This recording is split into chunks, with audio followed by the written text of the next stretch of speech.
INB news కి స్వాగతం. Bulletin లో ముందుగా హెడ్లైన్స్. తమిళనాడు అసెంబ్లీలో సీఎం విజయ్ చేసిన వ్యాఖ్యలు రాజకీయ వర్గాల్లో చర్చనీయాంశం. ప్రత్యర్థులు ఎందుకు భయపడుతున్నారని సీఎం విజయ్ ప్రశ్న.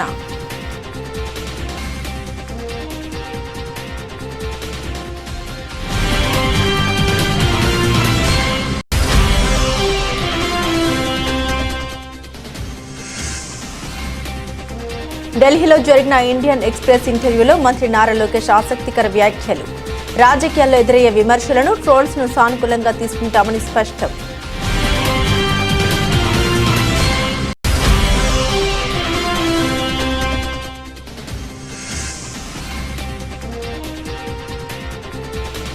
జనసేన ఎమ్మెల్యే పంతం నానాజీ బూతు వ్యాఖ్యలకు ధీటైన సవాల్ విసిరిన ఎమ్మెల్సీ తోట త్రిమూర్తులు.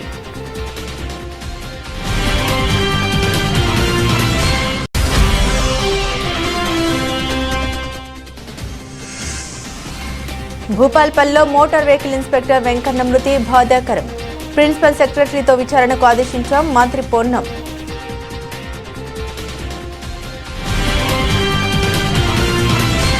తమిళనాడు అసెంబ్లీలో సీఎం విజయ్ చేసిన వ్యాఖ్యలు రాజకీయ వర్గాల్లో చర్చనీయాంశమయ్యాయి. అవినీతిని సహించదు లేదని, ప్రజాధనాన్ని కాపాడడంలో రాజీపడే ప్రసక్తే లేదని పేర్కొన్నారు. తమ పాలన ప్రజల ఆశీస్సులతోనే జరుగుతుందని, ప్రత్యర్థులు ఎందుకు భయపడుతున్నారని సీఎం విజయ్ ప్రశ్నించారు.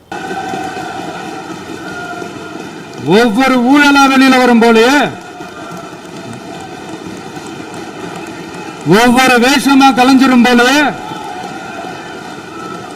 இங்க இருக்கிற நிறைய பேரு நடுங்கி போய் இதுல நம்ம மேல அவதூறு வேற. இப்ப புதுசா ஒரு வெப்பன் ஒண்ணு கொண்டு வந்திருக்காங்க. அது என்ன தெரியுமா? அவங்க தயவால தான் நம்ம ஆட்சி நடக்குதான். மக்கள் தயவால இந்த ஆட்சி நடந்துகிட்டு இருக்கு. மனசாட்சி உள்ள சக்திகளோட ஆதரவால இந்த ஆட்சி நடந்துகிட்டு இருக்கு. நாங்க தான் அனுப்பி வச்சோம் அப்படின்றாங்களே. அனுப்பி வச்சவங்களுக்கு மினிஸ்ட்ரியில இடம் கொடுத்தா ஏன் கதறீங்க? భారతదేశ ఐక్యత, అఖండత కోసం మహానిశులు శ్రమించి కాశ్మీర్ పూర్తి విలీనం కోసం తన ప్రాణాన్ని సైతం అర్పించిన మహోన్నత దేశభక్తుడు, భారతీయ జనసంఘ్ స్థాపకులు డాక్టర్ శ్యామా ప్రసాద్ ముఖర్జీ గారి వర్ధంతి సందర్భంగా వారికి రఘునందన్ రావు నివాళులర్పించారు. ఈ యొక్క శ్యామా ప్రసాద్ ముఖర్జీ భవనం, ఈ బిల్డింగ్ పేరే శ్యామా ప్రసాద్ ముఖర్జీ పెట్టడం జరిగింది. ఆ రోజు అద్వానీ గారు ఈ ఒక బిల్డింగ్ ఒక ప్రారంభోత్సవం వచ్చినప్పుడు దీని పేరు ఏం పెట్టాలి అంటే, హైదరాబాద్ కూడా ఆ రోజుల్లో హైదరాబాద్ స్టేట్ నిజాము ఒక నిరంకుశ పాలనతో బాధపడినటువంటి ఒక ప్రదేశం ఇదొకటి. కాశ్మీర్లో కూడా ఇది అదేవిధంగా కాశ్మీర్లో అక్కడ ఉన్నటువంటి పరిస్థితులు, అక్కడ ప్రజలు మొత్తం కూడా బాధపడుతూ ఉండేవారు.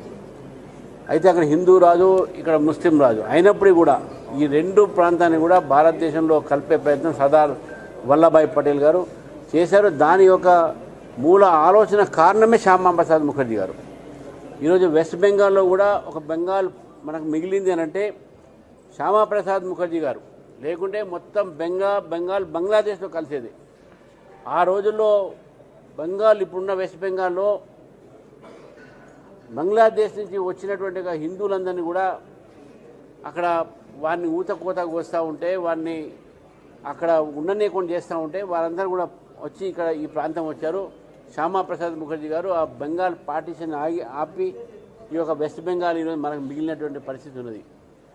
వారి త్యాగాలు దేశం కోసం చేశారు. కాబట్టి ఈరోజు భారతీయ జనతా పార్టీ కార్యకర్తలు నేషన్ ఫస్ట్ ఏదైతే మనం మాట్లాడుతూ ఉన్నామో, ఆ నేషన్ ఫస్ట్ అనేటటువంటి ఆలోచన శ్యామా ప్రసాద్ ముఖర్జీ గారు వచ్చారు. ఒక విద్యావేత్తగా 33 సంవత్సరాలనే కలకత్తా అయినటువంటి వైస్ ఛాన్సలర్, ఒక ఫైనాన్స్ మినిస్టర్గా వారికి ఉన్న ఆలోచనలు వికసిత భారత్ అనేటటువంటి బీజము అక్కడి నుంచి వికాసం కావాలని చెప్పేసుకున్నాం.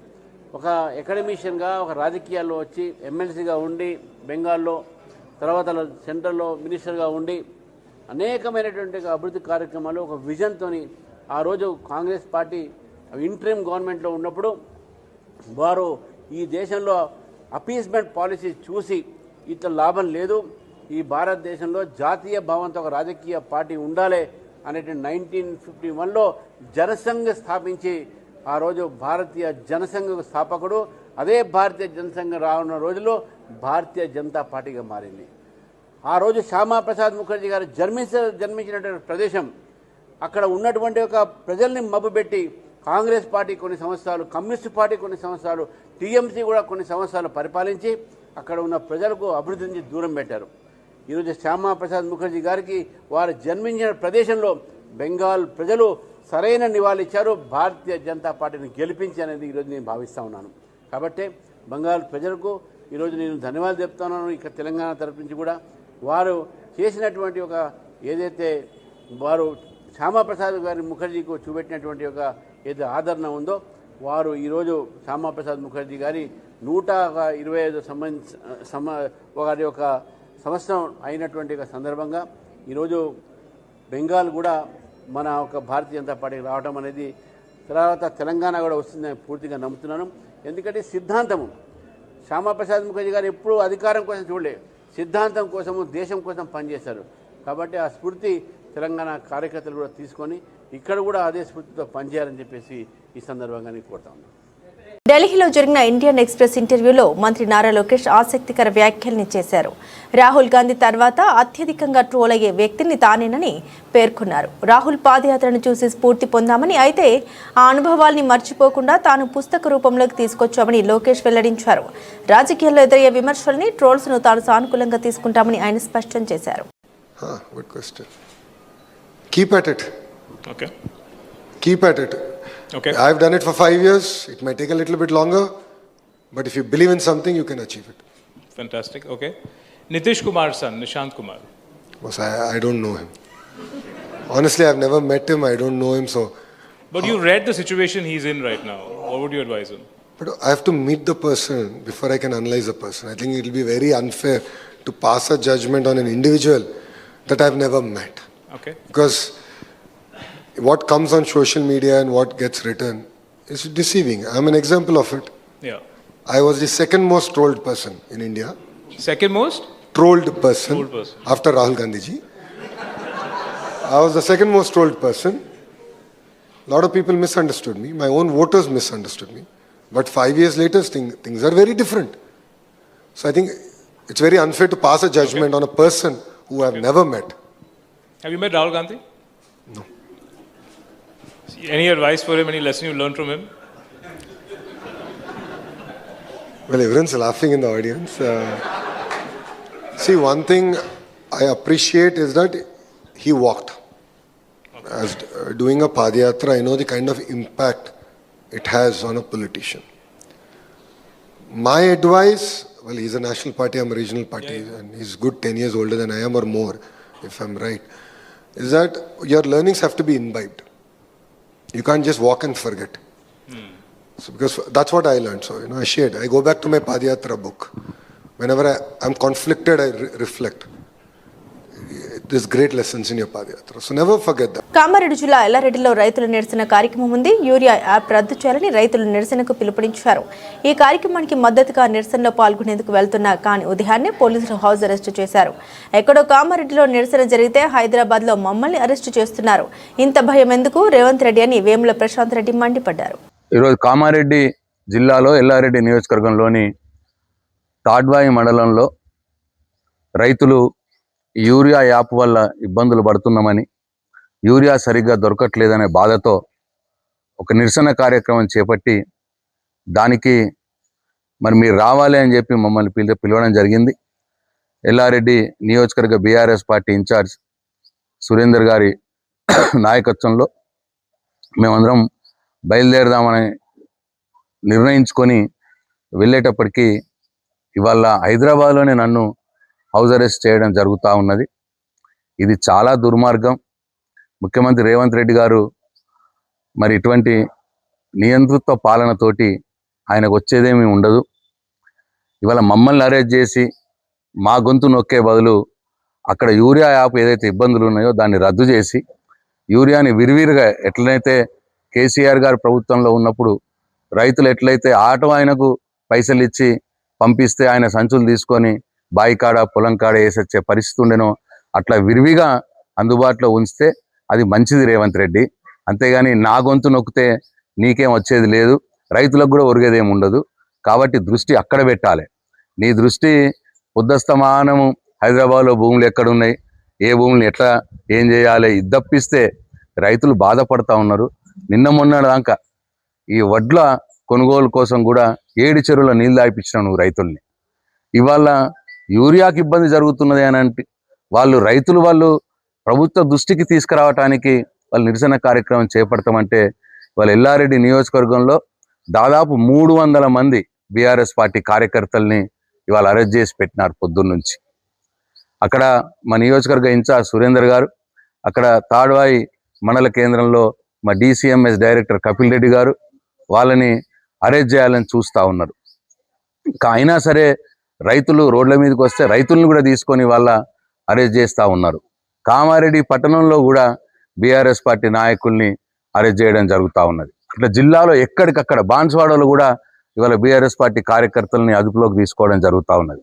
జనసేన ఎమ్మెల్యే బూత్ వ్యాఖ్యలకు దీటైన సవాల్ విసిన ఎమ్మెల్సీ తోట త్రిమూర్తులు, నీవు రాజీనామా చేయి, నేను ఎమ్మెల్సీగా రాజీనామా చేసి ఇండిపెండెంట్గా కాకినాడ రూరల్లో ఎన్నికలు నిలబడదాం, నీవు గెలిస్తే నేను రాజకీయాలకు శాశ్వతంగా దూరంగా ఉంటా అంటూ సవాల్ విసిరిన తోట త్రిమూర్తులు 3 పార్టీలతో పొత్తులు భాగంగా గెలిచింది ఒకసారి తమ అధినేతకు బూతులు మాట్లాడితే ఇష్టం అయి జగన్పై ఇష్టం వచ్చినట్లు మాట్లాడిన పంతం నానజీ తాజా సవాల్ స్వీకరిస్తారా లేక మరో బూత్ వీడియోతో మీడియా ముందుకు వస్తారా అనేది తెలియాల్సి ఉంది.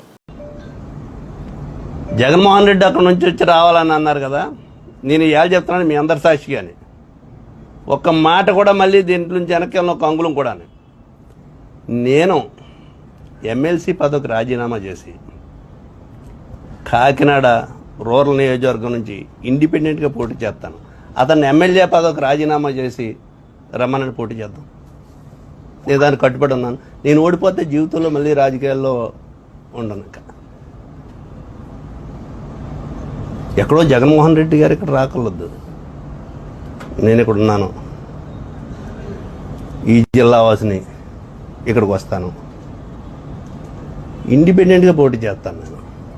నువ్వు ఎమ్మెల్యే పదవికి రాజీనామా చేసి పోటీ చేయి, నేను ఎమ్మెల్సీకి రాజీనామా చేసి పోటీ చేస్తాను. చాలా సందర్భాలుగా రాజకీయ నాయకులు సవాల్ తీసుకుంటారు. ఎటువంటి సవాల్ కాదు, దీనికి నిలబడి ఉంటాను, కట్టుబడి ఉంటాను అనేటువంటి మీ సాక్షిగా చెప్తున్నాను. నేను భూపాలపల్లిలో మోటార్ వెహికల్ ఇన్స్పెక్టర్ వెంకన్న మృతి బాధాకరం. వెంకన్న ఇటీవల జగిత్యాల నుండి భూపాలపల్లికి బదిలీ అయి వచ్చారు. ఆయన స్వగ్రామం మహబూబాబాద్ దగ్గర మరిపడ బంగ్లా నిబంధన ఉల్లంఘించిన హార్వెస్టర్ రవాణా శాఖ కార్యాలయానికి తీసుకొస్తున్న సమయంలో అటు నుండి వస్తున్న టిప్పర్ ఢీ కొట్టింది. వెంకన్న మృతి చెందారు. రవాణా శాఖలో ఎన్ఫోర్స్మెంట్ పెంచాం, నిబంధన ఉల్లంఘిస్తున్న వాహనాలపై చర్యలు తీసుకోవాలని ఆదేశించాం. వెంకన్న మృతిపై నేను జిల్లా కలెక్టర్ ఎస్పీతో మాట్లాడాం, ప్రిన్సిపల్ సెక్రటరీతో విచారణకు ఆదేశించామని మంత్రి పొన్నమన్నారు. జరిగిన సంఘటనలు విచారణ చేస్తాం. దురదృష్టకరం, యువ రాజకీయాలొద్దు. తప్పకుండా ప్రభుత్వం కఠినంగా మీకు ఏమైనా సమాచారం ఉంటే ఎక్కడైనా మాఫియా, శాండో, లయాషో, మినరలో, గ్రానైటో ఎక్కడైనా తప్పు జరిగితే నేను రవాణా శాఖ మంత్రిగా అందరికీ ఓపెన్ చెప్తాను, మా దృష్టికి తీసుకురండి, బరాబర్ మీరు యాక్షన్ చేస్తాం. కానీ నిన్న జరిగిన సంఘటన ఆయన 3-4 ఏళ్ల నుంచి పనిచేస్తున్నట్టే ఎవరికైనా వ్యక్తిగత కక్ష. ఆయన 15-20 రోజుల కింద జగిత్యాలకి ట్రాన్స్ఫర్ చేయించాడు. కాబట్టి ఏదేమైనా సరే అన్ని విచారణ చేస్తాం, మా కుటుంబాన్ని ఆదుకుంటాం. ఇది మాకు వ్యక్తిగతంగా కూడా, ఎందుకంటే మా డిపార్ట్మెంట్కి సంబంధించిన ఒక ఎంబీఏ చనిపోవడం యాక్సిడెంట్లో అంటే బాధ కలిగిస్తున్నటువంటి అంశం. అతని పూర్తిగా కుటుంబానికి ప్రగాఢ సానుభూతిని వ్యక్తం చేస్తూ సంఘటన మీద వాళ్ళ కుటుంబానికి అండగా ఉంటాం. ప్రభుత్వం నుంచి తీసుకోవాల్సిన అన్ని రకాల చర్యలు, ఉద్యోగం కావచ్చు, ఎక్స్పీరియన్స్ కావచ్చు, తదితర అన్ని అంశాల పట్ల వాళ్ళకు ఆదుకొని రవాణా శాఖ కుటుంబానికి అండగా ఉంటుంది. ఇసుక లారీ కాదు, అది ఓర్ లారీ. రోడ్ ఉంది, ఓవర్ రోడ్ లేదు. సరే, అది ఇన్సిడెంటల్గా అక్కడ జరుగుతున్నటువంటి ప్రాథమికంగా నేను ఎస్పీ కలెక్టర్తో మాట్లాడింది. బసవతారకం ఆసుపత్రి రజతోత్సవంలో నందమూరి బాలకృష్ణ భావోద్వేగానికి లోనయ్యారు. డబ్బు లేక ఏ రోగి చికిత్సకు దూరంగా ఉండకూడదన్నది తమ ఆశయమని స్పష్టం చేశారు. తన తల్లి క్యాన్సర్ అనుభవమే ఈ ఆసుపత్రికి పునాది అని, రోగులు కోలుకునే వరకు వారి కుటుంబాల్లో సంతోషం నిండే వరకు హాస్పిటల్ సేవలు కొనసాగుతాయని బాలకృష్ణ అన్నారు. Namaskar. Tonight I stand before you not as an actor, not as a public representative, but as a son. A son who still remembers in 1984 when my mother Srimati Basavarama Tarakam Garu was battling cancer. We had access to treatment. But what we witnessed around us stayed with us far more deeply than our own struggle. People were not just fighting a disease, they were fighting circumstances. Families were not only worried about survival, but they were worried about affordability. In the midst of her own pain, my mother asked a simple yet powerful question. If we can fight this because we have the means, what happens to those who don't? That was a humble question from a noble heart. And the question became our responsibility. My father, Shri Nandamuri Taraka Ramarao Garu, transformed responsibility into a mission. In 1989, he laid the foundation for this institution with an unwavering belief that no life should be lost because treatment was out of reach. Those early years were not easy. This institution was not built in comfort. It was built with commitment, with conviction, with purpose. With deep respect, I remember Dr. Kodala Shivaprasad Garu, who was the founder chairman of Basavataruk Indo-American Cancer Hospital and Research Institute, and Dr. Tulsi Parvati Polavarapu Garu, and Sri Kakatiya Venkateshwarlu Garu, who stood by this vision when it needed the most strength. I also remember with gratitude all our former chairman, trustees. Future సిటీలోని నానక్ నగర్కు చెందిన రైతు చొల్ల లక్ష్మారెడ్డి రైతు ప్రభుత్వాన్ని ఏర్పాటు చేస్తామని చెప్పుకుంటూ రాజ్యాంగం ముందు గొప్పగా ప్రదర్శించుకుంటున్న కాంగ్రెస్ నాయకుడు రాహుల్ గాంధీని ప్రశ్నించారు.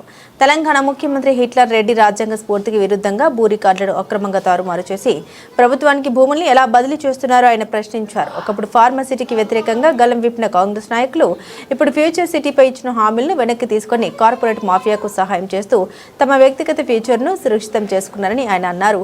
రైతులు లేకుండా తిండి లేకుండా ఎవరు బతకలేరని ఆయన గుర్తు చేశారు. ముఖ్యంగా ఈరోజు మా 4 గ్రామాల తరఫున భూబాధితుల తరఫున పోరాటానికి మాకు అండగా ఉండడానికి వచ్చిన ప్రియాంక మేడం గారికి ప్రత్యేకంగా ధన్యవాదాలు తెలియజేస్తూ, మేము గత ప్రభుత్వం బీఆర్ఎస్ ప్రభుత్వంలో ఉన్నప్పుడు ఆ రోజు జరిగిన భూసేకరణ ఏంటి అంటే ఫార్మాసిటీ కోసం ఓన్లీ ఒక 6,500 ఎకరాలే అవసరం పడుతుంది అంటని చెప్పారు.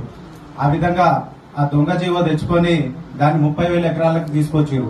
ఆ రోజున్న భువనగిరి పార్లమెంట్ సభ్యులు కోమటిరెడ్డి వెంకటరెడ్డి గారు కూడా 2021లో పార్లమెంట్ లో కూడా ఆయన ఒక మాట చెప్పిండు.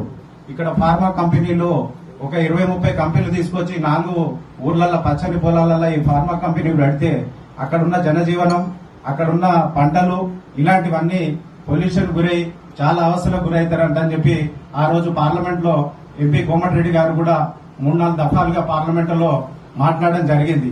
అది మన మోడీ గారి వద్ద కూడా చేరింది.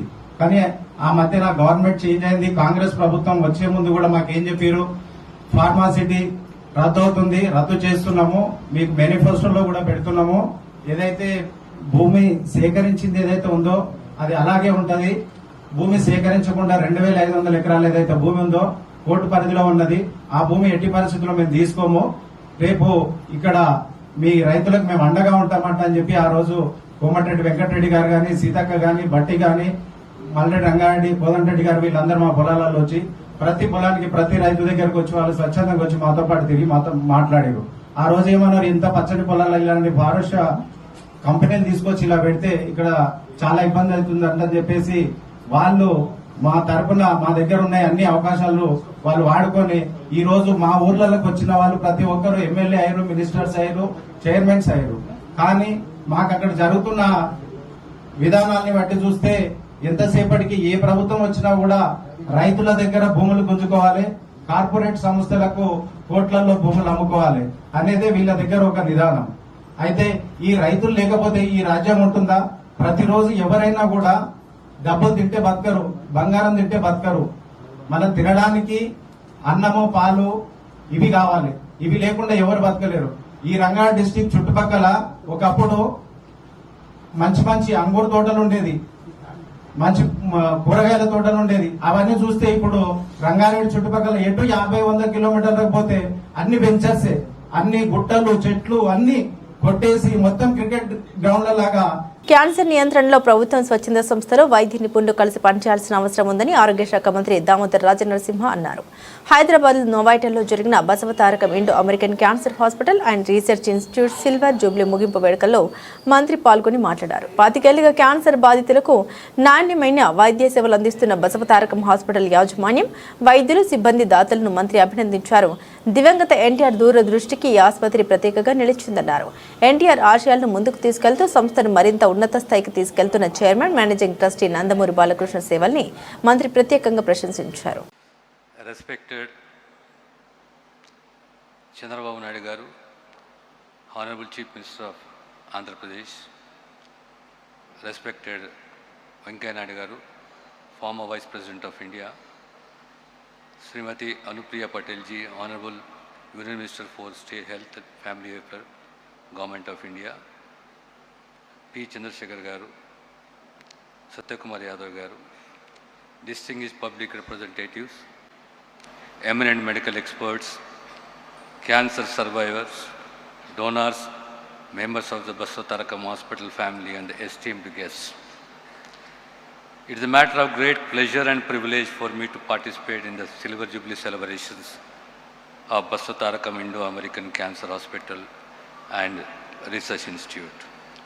I extend my heartfelt congratulations to the Basavatarakam Hospital team for their exemplary services to the society in the field of cancer care.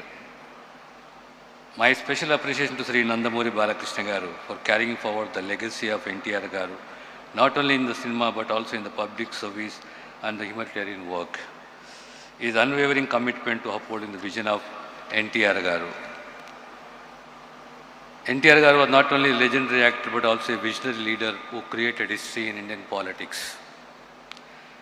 The Basavatarakam Cancer Hospital stands today as a living tribute to the courage and the inspiration of Srimati Basavatarakam garu. This hospital is a lasting testament to the foresight, compassion and vision of Sri N.T. Ramarao garu. For 25 years, this institution has been providing hope, healing and support to lakhs of cancer patients. A distinguished journey of service. Basavatarakam Cancer Hospital has emerged as a beacon of hope and a symbol of trust for cancer patients, providing quality cancer care to lakhs of patients, whether they are inpatient or the outpatient, by offering world-class treatment at an affordable cost. Cancer is one of the most significant non-communicable diseases confronting our society today. Changing lifestyles, dietary habits, environmental factors, and to some extent genetics are driving the rise in cancer cases.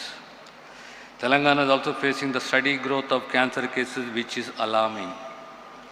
Cancer causes families to face anxiety, emotional distress, and financial hardship. This reality underscores the need to focus on public awareness, early detection, and treatment. ఇటీవల రాష్ట్రంలో వైఎస్ఆర్ కాంగ్రెస్ పార్టీకి చెందిన కొందరు కాపు నాయకులు జనసేన అధినేత పవన్ కళ్యాణ్ గారిపై చేస్తున్న విమర్శలు కేవలం రాజకీయ దిగజారుడుతనానికి పరాకాష్ట. ఈ కూటమి సాధిస్తున్న ప్రజాదరణ తట్టుకోలేక ఎలాగైనా దెబ్బతీయాలని ఒకే ఒక లక్ష్యంతో వైసీపీ కులాల మధ్య చిచ్చు పెట్టడానికి కుట్రలు చేస్తుంది. కుల రాజకీయాలతో పబ్బం గడుపుకోవాలని చూస్తున్న వైసీపీ నైజాన్ని ప్రజలందరూ గమనిస్తున్నారు. సమాజాన్ని విడదీసి రాజకీయ లబ్ధి పొందాలని చూస్తున్న ఇలాంటి విచ్ఛిన్నకర శక్తుల పట్ల ప్రజలంతా తస్మాత్ జాగ్రత్తగా ఉండాలి. పదవులు పోయినంటే తాడు తీసినట్టే కదా. మీరు కూరలు పీకిన పాముల్లా ఇంట్లో కూర్చున్నారంటే తాడు తీర్థం కదా. తాడు తీర్థం అంటే వచ్చి చర్మం పీకమని కాదు, అధికారం లేకుండా చేస్తానని చెప్పారు. అది చేశారు కదా. 150 సీట్లు 11 సీట్లు తీసుకొచ్చాం కదా. ఇంకెందుకంటే మీ బతుకులు మళ్ళీ అడుగుతాకేంటి? మీకు సిగ్గు లేకుండా రోడ్డెక్కి మాట్లాడుతున్నారు మీరు మళ్ళీని. తాట తీర్థం అంటే బ్లేడ్లు అయి పట్టుకుని బ్లేడ్ బ్యాచీలాగా కోసారు, మీకు మళ్ళీ గొట్టలెట్టుకొచ్చి నరికారు. అధికారం నుంచి తప్పించడం తాట తీయడం కదా. మీరు ఎలా ఉన్నారంటే ఇప్పుడు అంటే బాగోదని బయటకు వచ్చి మాట్లాడుతున్నారు తప్ప మీలో ఎక్కడెక్కడ జీవకలేదు. మీకు రాజకీయం ఉంటే దర్పం, మీ అధికారం అంతా మేము చూసాం. మాట్లాడితే బూతులు తిడతాం, మాట్లాడితే ఎవరినైనా సింగులర్లో మాట్లాడతాం. మీ జబ్బు పోదు, ఇంకా పోలేదు. ఎవడు జైలుకి వెళ్తాడు, ఎమ్మెల్యే అయిపోతాడు అనుకుంటున్నాడు తప్ప ఈ చేసే తప్పులు పెద్దలు తెలుతాయని ఎవడు అనుకుంటలేదు. అలా అయితే ప్రతి ఓటు జైలుకి వెళ్ళి వచ్చేస్తారు. ఒకసారి సింపతి కోసం జైలుకి వెళ్ళి ప్రయత్నం చేసి ప్రభుత్వాన్ని రెచ్చగొడుతున్నారు అనేది ప్రజలకి తెలియజేయాల్సిన అవసరం ఉంది కాబట్టి నేను ఈ ప్రెస్ మీట్కి వచ్చాను తప్ప, లేకపోతే అసలు జగన్మోహన్ రెడ్డి టాపిక్ అసలు తెచ్చుకోదలుచుకోలేదు. వాళ్ళు ప్రతిరోజు మాట్లాడుతుంటే ఎంతకాలం భరిస్తారు? 2 సంవత్సరాలు చూసాం. అనవసరం అత్తమానం వెళ్తాం మనకి ఎందుకని. కానీ ప్రతిరోజు ఇంకా అదే పనిలో ఉన్నారు కూర్చుని. ఏం జరిగినా సరే తెలంగాణలో ఎవరో ఒక బిడ్డ చూడాలని చివరి కోరికని ఒక అభిమాని అడిగితే వెళ్ళేటందుకు, అన్నయ్య నువ్వు రమ్మన్నాడు, ఈయన వెళ్ళిపోయాడు. ఇదేంటిది? దానికి కూడా ఒక కామెంట్. అసలు నీకు సంబంధం లేని విషయం కదా అది. చావు బతుకులో ఉన్న వ్యక్తో లేకపోతే ఎవరో నాకు ఆఖరి కోరిక నన్ను రమ్మంటే ఆయన ఎంత ఖాళీయో చేసుకుని తెలంగాణలో మన మీద అవిశ్వాసం కూడా ఉంది. కానీ మనం వెళ్ళాలి, ప్రజల్లో ఉండాలనే ఉద్దేశంతో ఆయన వెళ్ళాడు. రాష్ట్రంలో కాపులందరూ పూర్తిగా నిరాశలో ఉన్నారని నిన్న వేదికగా వైసీపీ కాపు నేతలందరూ చెప్పిన పరిస్థితి. అంటే రాజకీయ కాపు కార్పొరేషన్ కూడా పూర్తిగా నిర్వీర్యం అయిపోయింది. చైర్మన్ సుబ్బారాయుడు కూడా మామూలుగా ఏదో తిరుగుతున్నారని అక్కడ కామెంట్. గత 5 సంవత్సరాల్లో వాళ్ళు ఏం చేశారో, ఈ 5 సంవత్సరాల్లో ఈ 2 సంవత్సరాల కూటమి ప్రభుత్వం ఏం చేయలేదో కూడా మీరు చెప్పండి ఒకసారి. మీ కార్పొరేషన్ చైర్మన్ కూర్చోబెడదాం. మా కార్పొరేషన్ చైర్మన్ని దానికి సంబంధించిన మంత్రివర్గంతో మాట్లాడి ఏదైనా కాపులు న్యాయం చేయాలంటే మీరు ఏమైనా ప్రపోజల్ పట్టరండి. ఖచ్చితంగా కాపులు న్యాయం చేయగలి, ఆర్థికంగా వెనుకబడి ఉన్న కులాలకు మనం ఏం చేయాలనేది 2019 నుంచి 24 దాకా చంద్రబాబు నాయుడు గారు చేశారు కదా. అయినా మరి కాపులు అప్పుడు ఓడించారు కదా. అంటే అప్పుడు ఎలా చూడాలి మనం ఒకసారి ఆలోచన చేయండి. 2019-24 వరకు కాపు కార్పొరేషన్లో నేను మున్సిపల్ చైర్మన్ ఉంటే మా ఊర్లో 1000 మందికి ₹1,00,000 కాడికి లోన్లు ఇప్పించాను. 1,00,000 2014-19 దేశీయ స్టాక్ మార్కెట్లు లాభాలతో కలకల్లాడుతున్నాయి. అంతర్జాతీయ మార్కెట్లో క్రూడ్ ఆయిల్ ధరలు తగ్గుముఖం పట్టడం, అమెరికా, ఇరాన్ దేశాల మధ్య శాంతి చర్చలు ఆశావతంగా ఉంటాయన్న సంకేతాలు మదుపర్లను కొనుగోళ్ల వైపు నడిపించాయి. ఇంట్రాడేలో 500 పాయింట్లకు పైగా ఎగబాకిన 30 షేర్ల ఇండెక్స్ సూచీ సెన్సెక్స్ చివరికి మార్కెట్ ముగిసే సమయానికి 291.17 పాయింట్లు అందుకుని 77,000 పైకి చేరుకుంది. 7,704.07 వద్ద ముగిసింది. చమురు అండ్ గ్యాస్, బ్యాంకింగ్, ఫార్మా రంగ షేర్లకు ముదుపర్ల నుండి లభించిన మద్దతుతో సూచీలు పెరిగాయని దలాల్ స్ట్రీట్ వర్గాలు వెల్లడించాయి. మరో సూచీ నిఫ్టీ సైతం 89.80 పాయింట్ల ఎగబాకి 24,102.90 వద్ద స్థిరపడింది. దేశీయ ఈక్విటీ మార్కెట్లోకి విదేశీ ముదుపర్లు భారీగా నిధులు తరలించడం, బ్లూచిప్ సంస్థల షేర్లు దూసుకుపోవడం వల్లే సూచీలు లాభాలు కొనసాగాయని Geojit investments limited head Vinod Nair తెలిపారు. సూచీలో టెక్ మహీంద్రా షేరు 1.87% ఎగబాకి టాప్ గెయినర్గా నిలిచింది. దీంతో పాటుగా సన్ ఫార్మా 1.39%, ఇన్ఫోసిస్ 1.29%, భారత్ ఎలక్ట్రానిక్స్ 1.01%, బజాజ్ ఫిన్సర్వ్ షేర్ లాభాలు ముగిశాయి. T20 ప్రపంచ కప్ విజయం తర్వాత భారత క్రికెట్ జట్టు మరో సుదీర్ఘ పర్యటనకు సిద్ధమైంది. శ్రేయాస్ అయ్యర్ సారథ్యంలోని యువ భారత ఐర్లాండ్ ఇంగ్లాండ్తో పరిమిత ఓవర్ల సిరీస్లో ఆడేందుకు చెన్నై అంతర్జాతీయ విమానాశ్రయం నుండి బయలుదేరి వెళ్లింది. ఈ పర్యటన ఈ నెల 26 నుండి ప్రారంభం కానుంది. ఈ టూర్లో భాగంగా భారత్ 2 T20లో 8 వన్డేలు ఆడనుంది. ఈ పర్యటనలో భాగంగా తొలుత ఐర్లాండ్తో డబ్లిన్లో జూన్ 26, 28 తేదీల్లో 2 T20 మ్యాచ్లు ఆడుతుంది. T20 ప్రపంచ కప్ గెలిచిన తర్వాత భారత్ ఆడుతున్న తొలి T20 సిరీస్ ఇదే కావడం విశేషం.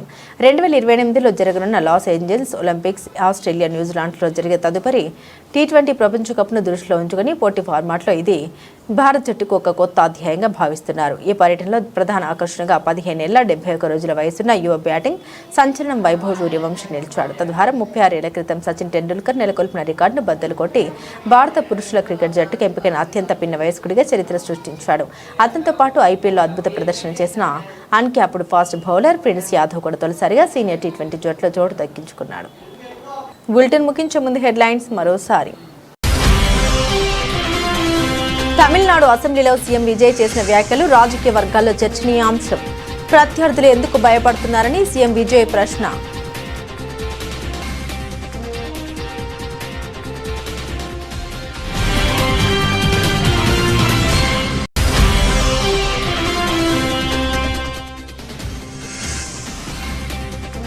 ఢిల్లీలో జరిగిన ఇండియన్ ఎక్స్ప్రెస్ ఇంటర్వ్యూలో మంత్రి నారా లోకేష్ ఆసక్తికర వ్యాఖ్యలు.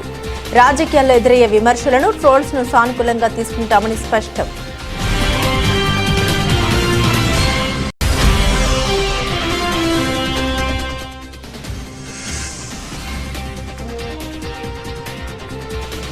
జనసేన ఎమ్మెల్యే పంతం నానాజీ బూతు వ్యాఖ్యలకు ధీటైన సవాల్ విసిరిన ఎమ్మెల్సీ తోట త్రిమూర్తులు.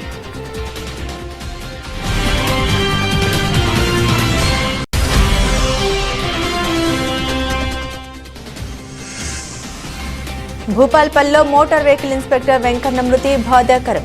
ప్రిన్సిపల్ సెక్రటరీతో విచారణకు ఆదేశించాం మంత్రి పొన్నం.